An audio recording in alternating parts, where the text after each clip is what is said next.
Nous sommes ici. La Terre nous emmène de l'équinoxe d'automne au solstice d'hiver, que nous atteindrons dans 3 semaines. L'axe incliné de la Terre pointe toujours dans la même direction, et la moitié nord de la Terre se détourne de plus en plus du Soleil. Actuellement, au cercle polaire, la nuit dure 20 heures, le jour 4 heures. L'horizon, à cette latitude, est presque parallèle au plan dans lequel la Terre circule autour du Soleil. À l'équateur, l'horizon est presque perpendiculaire à ce plan. Le soir, le Soleil plonge à angle droit sous l'horizon. Quand le Soleil vient de passer sous l'horizon, c'est le crépuscule.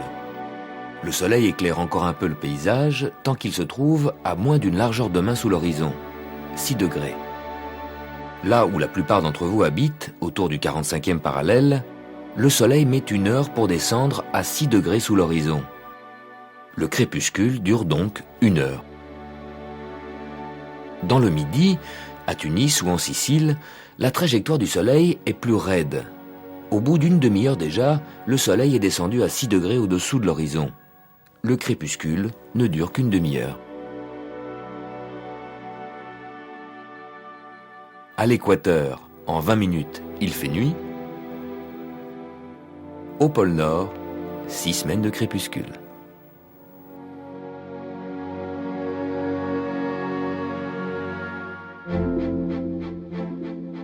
Vous pouvez voir la progression de la Terre sur son orbite en prenant les étoiles comme repère. Elles glissent d'un soir à l'autre 1 degré vers la droite. En 365 jours, 360 degrés. Un tour complet. C'est en fait la Terre qui circule autour du Soleil. Et nous voyons tous les soirs les mêmes étoiles un peu plus tôt. 4 minutes plus tôt. En un mois, ça fait 2 heures. Cette semaine, vers 22 heures, c'est la constellation Orion qui se lève à l'horizon. Les étoiles que vous voyez ce soir à 22 heures, vous les retrouverez dans un mois, en décembre, 2 heures plus tôt, à 20 heures. Et en janvier, vous verrez les étoiles exactement à la même place, encore 2 heures plus tôt, à 18 heures. En février, 2 heures plus tôt, à 16 heures. Et non, à 16 heures, il fera encore jour. Les étoiles seront bien là, mais invisibles, cachées par l'atmosphère que le Soleil illumine. Chaque mois, la Terre passe devant les mêmes étoiles 2 heures plus tôt. 2 heures pendant 12 mois, ça fait 24 heures, un jour complet. Donc dans un an, vous verrez les mêmes étoiles à la même position, à la même heure qu'aujourd'hui. Les anciens lisaient l'heure dans les étoiles.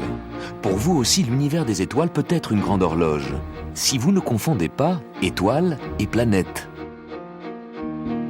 Quand la planète Vénus est visible en automne le soir à l'ouest, vous verrez le matin un astre brillant au même endroit du ciel où vous avez vu Vénus la veille au soir. C'est Sirius.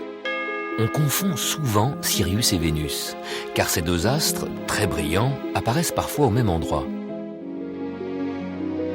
Ils appartiennent pourtant à des mondes totalement différents. Sirius est une étoile.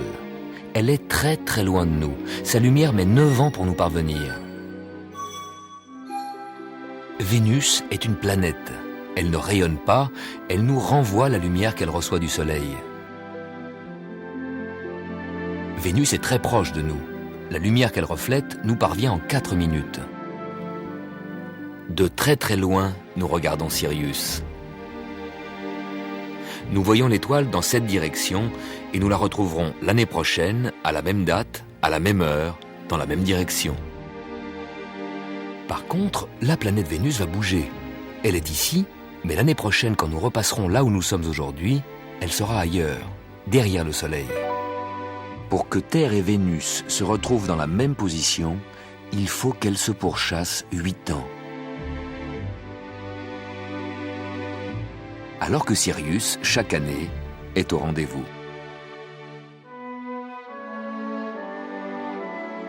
Est-ce qu'un jour, la planète Vénus va passer devant l'étoile Sirius?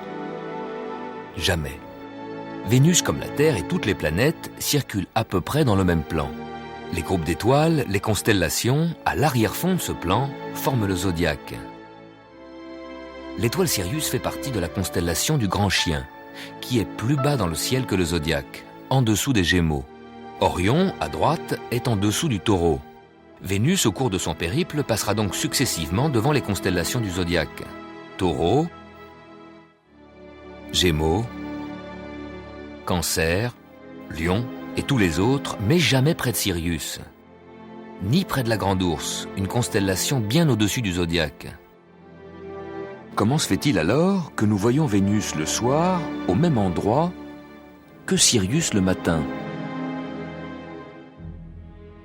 C'est encore à cause de l'axe incliné de la Terre. Le soir, nous regardons comme ça. Nous voyons Vénus à côté de la constellation du Sagittaire. Le matin, nous regardons comme ça. Et nous voyons Sirius apparaître au même endroit dans le ciel.